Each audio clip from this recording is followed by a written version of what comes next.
미국의 코미디언이자 배우이며 작가였던 조지 칼린이 걱정이라고 하는 것에 대해서 이런 유머를 전했습니다.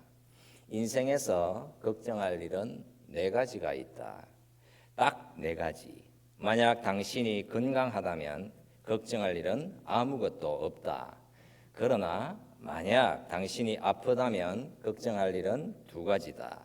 나아질 것인지 아니면 나빠질 것인지.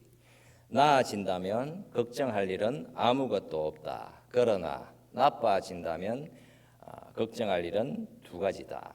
죽을 것인지 아니면 살 것인지. 산다면 걱정할 일은 아무것도 없다. 그러나 죽는다면 걱정할 일은 2가지다. 천국에 갈 것인지 아니면 지옥에 갈 것인지. 천국에 간다면 걱정할 일은 아무것도 없다.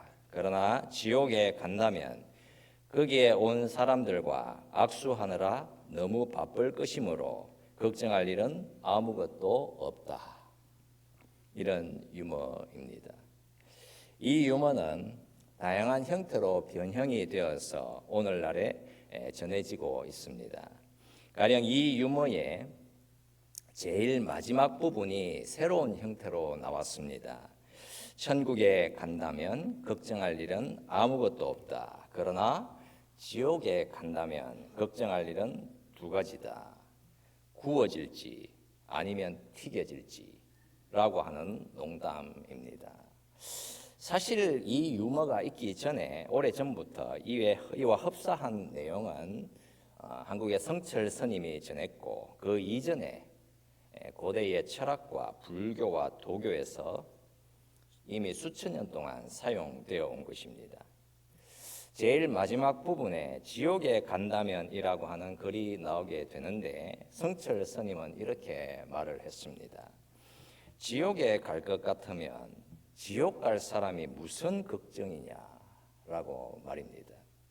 고대의 철학과 불교와 도교 등에서 전하려고 했던 핵심은 걱정이라고 하는 것은 쓸데없으며 인간의 근심과 공포도 쓸데없다라고 하는 것입니다. 그러나 미국의 유머로는 조금은 변형이 되어서 청중에게 웃음을 주기 위해서 그런 말을 했습니다. 지옥에 간다면 걱정할 일은 2가지다.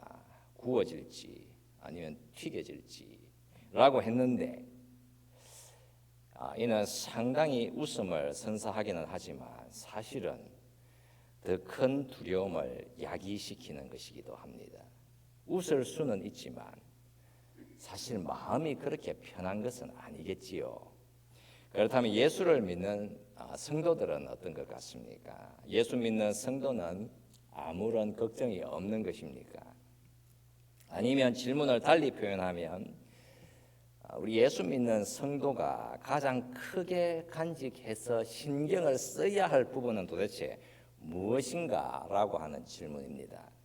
세례 요한이 여러분 질문을 해왔지요.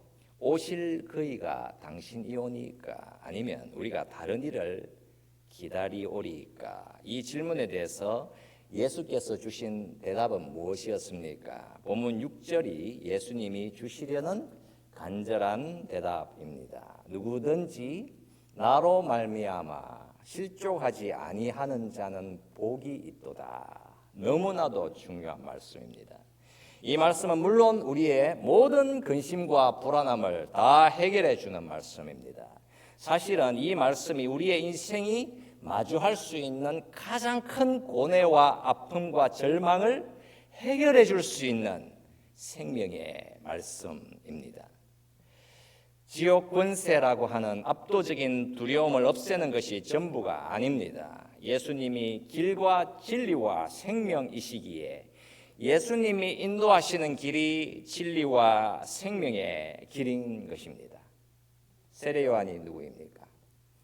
이 세례 요한은 예수님이 메시아시다라는 사실을 준비하고 증거했던 사람이었습니다. 예수님을 보면서 보라, 세상 죄를 지고 가는 하나님의 어린 양이로다. 세례 요한이 친히 증거한 내용입니다. 성령으로 세례 요한은 예수님이 하나님의 아들이심을 보게 되었던 것입니다. 그러나 지금은 어떻습니까? 지금은 크게 흔들리고 있는 것 같습니다. 그는 낙심한 것 같습니다.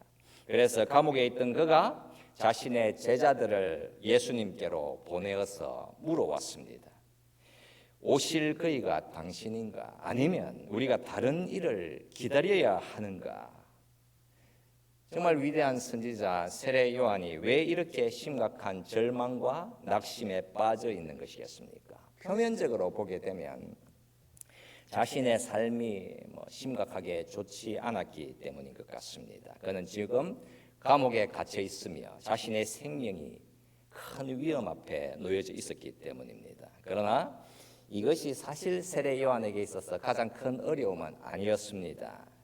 예수님이 세례 요한에게 답을 주시면서 그런 말씀을 하셨지요. 나로 말미암아 실족하지 아니하는 자는 복이 있도다. 왜 예수님이 세례 요한에게 이런 대답을 하셨겠습니까? 이 대답이 세례 요한의 문제가 무엇인지를 밝혀주고 있는 것입니다. 세례 요한이 감옥에 갇혀 있는데 그가 예수님이라는 분에 대해서 들은 바가 있었기 때문입니다. 그것은 바로 예수님의 사역과 예수님의 일하심에 대한 것이었습니다. 예수님의 사역이 세례 요한을 심각하게 거슬리게 만들었습니다. 실족하게 만들었습니다. 마음에 그리낌이 일어나서 마음이 흔들리고 의심에 빠지게 되었습니다. 세례 요한이 예수님의 도래를 알리고 그 길을 준비하면서 그는 분명히 기대했습니다. 예수님의 사역은 과거의 구약의 선지자 엘리야의 사역과 같을 것이다. 바알과 아세라 선지자들을 불태워서 죽여버린 것과 같은 사역을 기대했습니다. 사악한 왕 헤롯을 폐위시키고 예수께서 친히 왕좌에 오르시고 더 나아가 로마의 압제하에서 유대민족을 더 강력하게 구원해 내실 것을 그는 기대했습니다. 그러나 들려오는 소식은 전혀 달랐습니다. 예수님이 오시더니만은 세리들과 죄인들과 그냥 친구를 하시더라. 유대인들의 율법을 제대로 준수하지 않으시는 것 같으시더라. 온 세상에 심판과 불을 쏟아 부으시는 것이 아니라 오히려 긍휼의 사역을 하시더라. 그래서 너무 의심스러웠던 것입니다.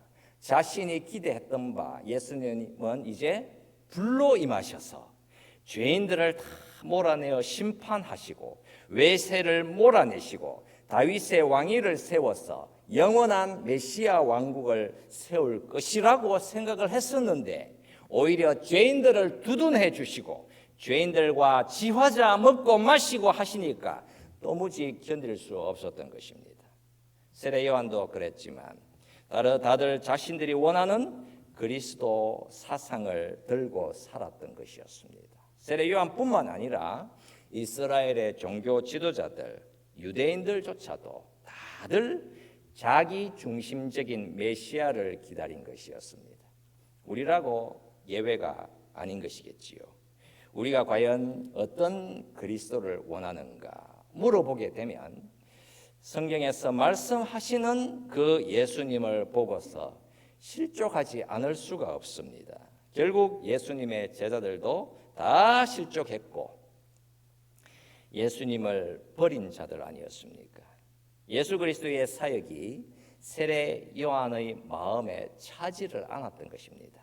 엘리야처럼 하늘에서 불이 내려와서 무법한 자들을 율법에 근거하여 다 불태워 소각시켜 버려야 했는데 그런 일은 전혀 일어나지를 않았던 것입니다. 저와 여러분들도 예외가 아닌 것이지요. 우리도 실족하게 되어 있으며 결국에는 우리는 주님을 버리게 되어 있는 것입니다. 왜 그럴까? 성경에서 말씀하시고 보여주시는 그 예수를 우리가 원하지 않기 때문입니다. 결국 우리는 다 주님을 버리게 되어 있고 실족하여 넘어지게 되어 있겠지만 우리가 생명의 길로 가게 되는 유일한 이유는 우리들의 신실함과 우리들의 잘함 때문이 아니라 오직 주님의 붙드심의 은혜 때문인 것입니다. 인생은 다 주님을 버리고 실족하겠지만 그러나 예수께서 그 인생을 끝까지 붙들고 계시기에 넘어져도 일어날 수 있게 되는 것입니다. 오직 주님의 부르심과 우리를 버리시지 않으시는 하나님의 약속 때문인 것입니다. 이 본문이 전하는 내용을 우리가 좀 더 깊이 있게 생각을 좀 해보도록 하겠습니다. 여러분, 우리가 먼저 세례 요한의 이 질문을 좀 생각해 보면 합니다. 오실 그이가 당신이오니까 우리가 다른 일을 기다리오리까. 세례 요한의 이 질문은 상당히 놀랍다고 할 수 있습니다. 자신의 생명이 신락같이 매달려 있는데 그렇다면 그가 가장 먼저 구해야 할 것은 나를 먼저 여기에서 끄집어내어 주십시오라고 해야 하지 않겠습니까? 주님, 지금 내 문제는 이것이니까 이 문제를 먼저 해결해 주시면서 당신이 하나님이심을 보여주십시오라고 하지 않겠습니까? 수많은 사람들이 기독교라고 하는 것에 접근을 하면서 늘 문제 중심으로 접근을 합니다. 내가 원하는 방식으로 살아갈 수 있도록 예수께서 힘을 주시고 지원을 해달라고 요구하는 것입니다. 주님, 내가 의사가 되고 싶으니 먼저 의과대학을 들어가도록 도와주셔요라든가 나는 지금 자존심과 죄책감에 심각한 어려움이 있습니다. 내 마음의 기분을 좀 좋게 만들어 주십시오라든가 이런저런 어려움에 내 어려움을 들고 이 어려움들이 내 삶을 곤곡해 하니까 먼저 나를 좀 채워 주십시오. 이러면 어떻습니까? 예수님은 무엇이라고 대답을 해 주시겠습니까? 세례 요한이 가져온 질문은 사실 너무나도 중요하고 올바른 질문을 가지고 온 것입니다. 예수님이 십자가에서 못 박히셨을 때에 곁에 십자가에 같이 못 박혔던 한 강도가 무엇이라고 했지요? 네가 그리스도가 아니냐? 너와 우리를 구원하라 했습니다. 강도의 질문은 틀린 질문이었고 세례 요한의 질문은 올바른 질문이었습니다. 강도의 질문은 이런 질문이었지요. 내가 당신을 받아들이기 전에 무엇보다도 당신이 나의 문제를 어떻게 해결해 줄 것인지를 알고 싶습니다. 나를 어떻게 지원해 줄지 먼저 증명해 주십시오라고 한 것입니다. 그러니까 예수님 그분이 누구인지 알기 전에 이미 자신은 무엇이 올바른 길인지 이 세상은 어떻게 되어야 하는 것인지 내가 알고 있다고 생각을 하는 것입니다. 그러나 세례 요한은 어떤 질문을 들고 왔습니까? 예수님, 당신이 바로 그분 맞습니까? 만약에 예수님 당신이 하나님의 아들이시라면 당신이 메시아시라면 이제 모든 것은 가장 지혜롭고 모든 것은 다 올바른 것입니다 라고 하는 질문입니다. 만약 예수님 당신이 나의 주님이시라면 나의 그 어떤 희생도 앞으로 나에게 주실 그 놀라운 영광에 비하면 아무것도 아닐 것입니다. 예수님 당신이 나의 구원의 주시라면 일이 잘못되어 가는 것 같아 보여도 모든 것은 다 선한 길로 인도하심을 받게 될 것입니다라고 하는 고백인 것입니다. 여러분, 많은 사람들이 예수님을 찾았습니다. 그러나 그들은 자신들이 원하는 답을 얻지 못했습니다. 그리고 여전히 의심과 혼란 속에서 살아가고 있습니다. 왜 그럴까? 왜냐하면 세례 요한의 질문이 아니라 예수님 곁에 있었던 그 강도의 질문을 들고 인생이 이 땅을 살아가고 있기 때문인 것입니다. 그리고 그 강도의 요구는 궁금해서 던진 질문이 아니라 그냥 명령이었기 때문입니다. 주님, 나는 당신이 나에게 원하시는 그런 것에는 관심이 없고 그런 것은 알고 싶지도 않습니다. 이렇게 되니 이 길은 예수님이 누구신지를 알 수 없는 것입니다. 그냥 나를 만드신 창조의 주님께 내가 원하는 것 가지기 위해서 명령을 내리며 살아가고 싶은 것일 뿐인 것입니다. 세례 요한의 질문, 당신이 바로 그분입니까? 여러분, 우리는 바로 여기에서 시작을 해야 하는 것입니다. 예수님, 당신이 정말 하나님의 아들이시며 하나님 맞습니까? 예수님, 당신이 정말 내 죄를 짊어지시고 십자가에서 죽으시고 부활하셔서 나에게 구원을 주시는 바로 그 주님이 맞습니까? 바로 여기에서 우리의 눈과 마음은 이제서야 비로소 모든 것을 전부 다 새롭게 시작할 수 있게 되는 것입니다. 사실 우리의 인생이 예수라고 하는 분을 거절하게 된다면 어떤 일이 나에게서 지속적으로 계속 일어나게 되는 것인가? 예수가 아닌 다른 무언가를 나의 예수로 만들어서는 그냥 우상을 부여잡고서 그것이 생명인 것처럼 살아가게 되어 있는 것입니다. 인생은 여러분 다들 그 길로 달리게 되어 있습니다. 추락의 길로 결국에는 아무것도 잡지를 못한 채 나의 경력, 나의 사람, 나의 꿈, 나의 성공, 나의 건강, 나의 재능, 나의 재물, 내 인생의 평강, 그러니까 오직 나. 그래서 다들 나에게 이게 없다면 무슨 소용이 있을까라고 다짐하면서 그렇게 살아가는 것이겠지요. 우리의 인생이 예수님 그분을 거부한다면 우리는 반드시 다른 헛된 것을 예수로 생각하며 살아가게 되어 있는 것입니다. 그러나 그 가짜 예수는 나를 구원해 줄 수 없기 때문에 결국에는 그 거짓의 우상이라고 하는 것이 나를 몰락시키게 되어 있는 것입니다. 이제 예수님의 대답을 좀 살펴보겠습니다. 세례 요한의 질문에 예수께서 무엇이라고 대답을 하셨습니까? 누구든지 나로 말미암아 실족하지 아니하는 바로 그 사람이 복이 있는 사람이다. 여러분, 이 말씀의 의미가 너무나도 분명하지 않습니까? 확신을 주시는 말씀입니다. 네가 정말 나를 믿어도 좋다라고 하는 확신인 것입니다. 세례 요한의 질문은 오실 그이가 당신입니까? 아니면 다른 이를 기다려야 합니까? 이 질문에 예수님이 하신 말씀, 누구든지 나로 말미암아 실족하지 아니하는 자가 복이 있다, 대답하여 주셨습니다. 그러면 복이 있는 사람이 누구냐? 복이 있는 사람은 예수님에 대해서 넘어지지 않는 사람, 예수님에 대해서 실족하지 않는 사람이라고 하십니다. 그렇게 수많은 복들 중에서 이런 복을 복이라고 한다면 참으로 복스럽지 않는 것 같지 않습니까? 그러나 이 말씀은 우리의 인생이 가질 수 있는 가장 크고 가장 중요한 복입니다. 세례 요한은 지금 그 복의 정체가 무엇인지를 확인하고 있고 사실 그는 그 복을 받은 사람입니다.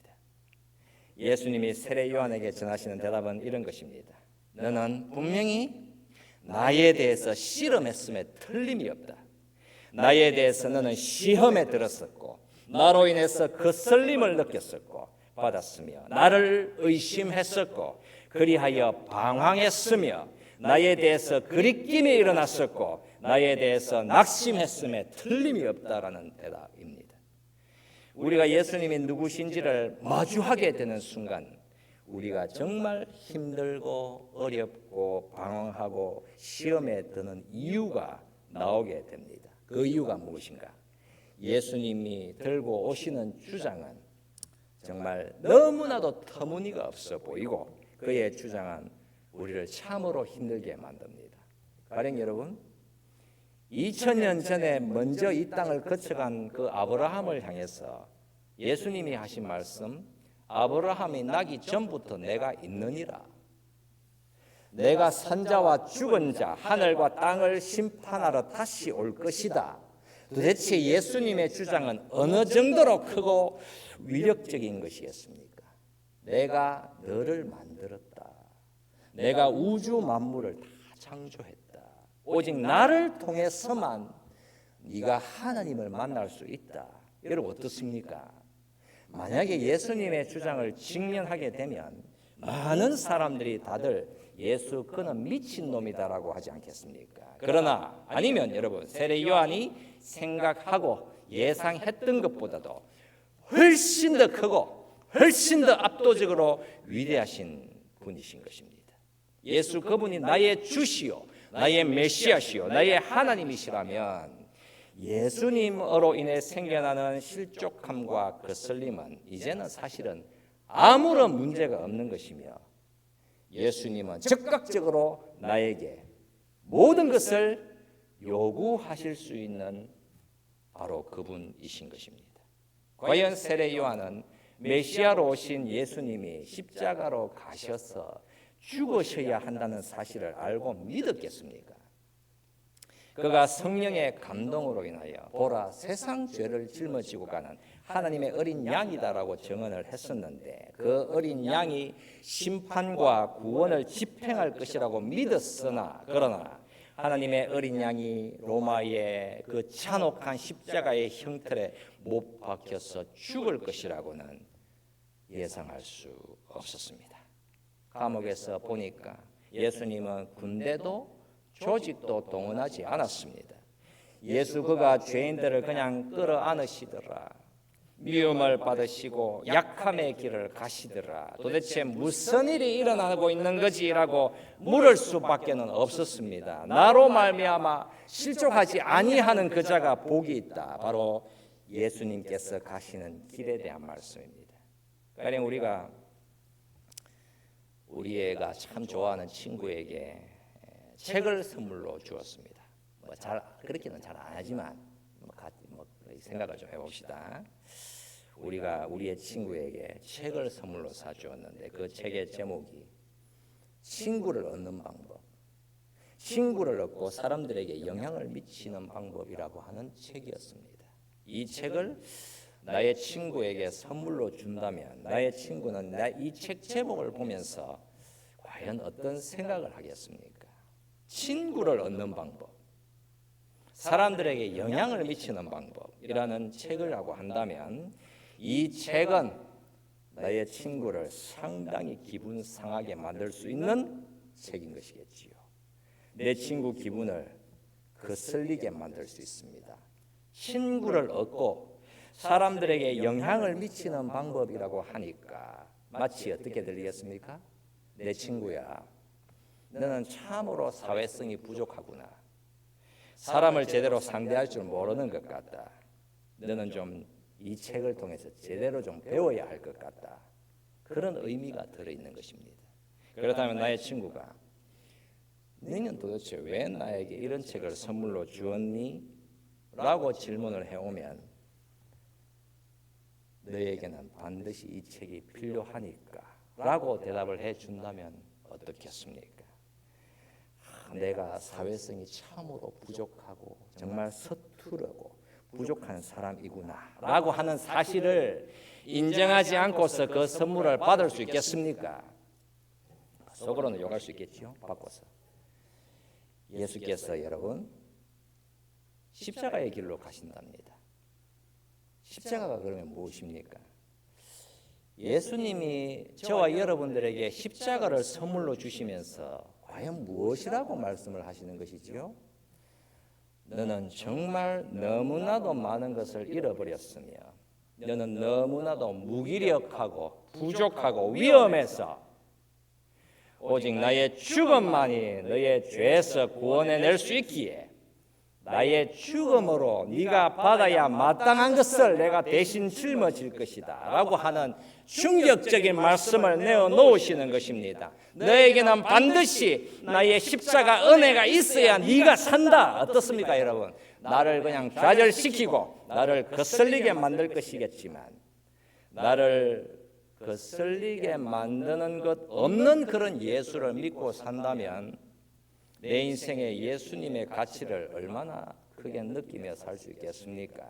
얼마나 교만하게, 정말 위험하게, 악하게 항상 나만 생각하며 살지 않겠습니까? 예수님 그가 나의 주님이시고 나의 생명의 근원이심을 실족함이라고 하는 바로 나의 무너짐을 통해서 마침내 볼 수 있게 되는 것입니다. 예수님은 여러분 우리의 인생의 조력자가 아닙니다. 예수님은 내 인생에 따라가야 할 본보기가 아닌 것이지요. 본문 4절에서 예수께서 세례 요한에게 가서 전해주라고 하셨습니다.